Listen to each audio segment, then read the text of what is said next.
Il est important de réaliser qu'au moment où il fut créé, Adam, tout en étant sans péché et innocent, n'était pas parfait, comme Dieu voulait qu'il fût.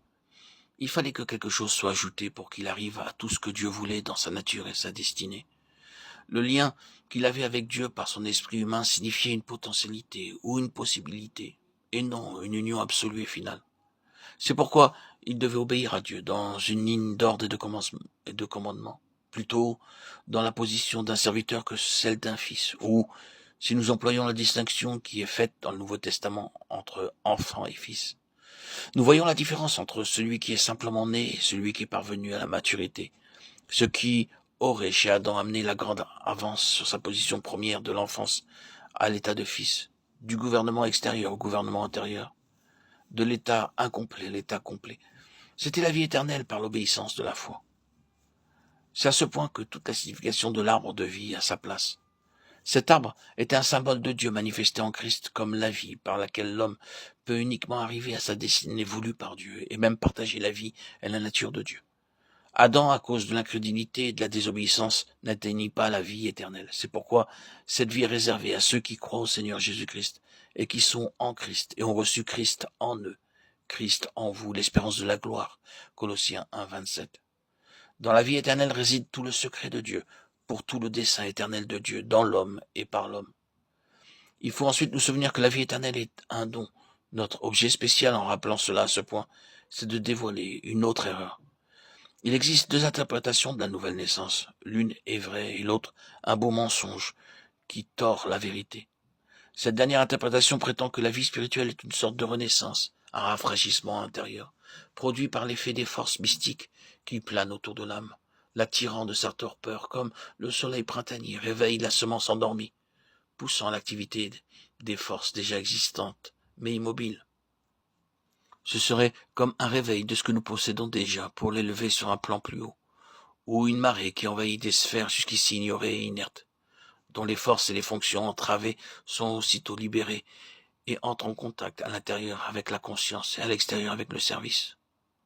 L'autre interprétation, et la vraie, reconnaît que la nouvelle naissance signifie une vie toute nouvelle et autre, qui doit être engendrée en nous, d'en haut, par un acte déterminé de fécondation divine, un don tout nouveau et direct, d'une vie qui n'avait jamais encore été dans la vie humaine et qui continue à être une vie entièrement autre, que nous ne possédons pas par nature, mais qui est une vie unique et miraculeuse, comme l'est Christ.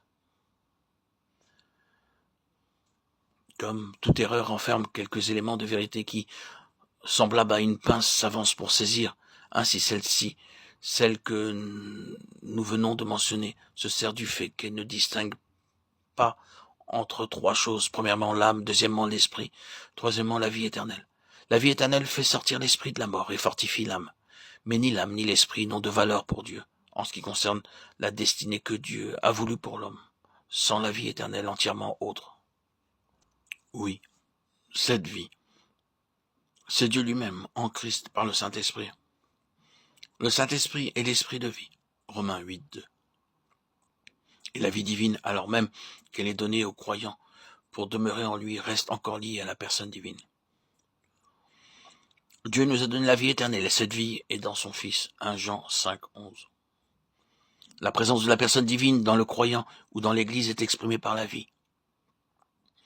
De peur qu'Adam n'agisse dans le but de l'avoir en lui-même sans relation avec Dieu, l'arbre de vie fut à dessein mis hors de sa portée, et il fut chassé. Le symbolisme est clair. Il y a là quelque chose de tellement autre que l'homme, si divin, qui ne peut certes être possédé qu'en Dieu, et dans une union de notre esprit avec lui. Tout cela représente en soi beaucoup de vérités du Nouveau Testament concernant à la fois la vie représentative de Christ, sa tentation, sa mort et sa résurrection, en même temps que la nature de la nouvelle naissance et la vie du croyant. Nous aurons observé que l'innocence en Adam n'était qu'une chose négative.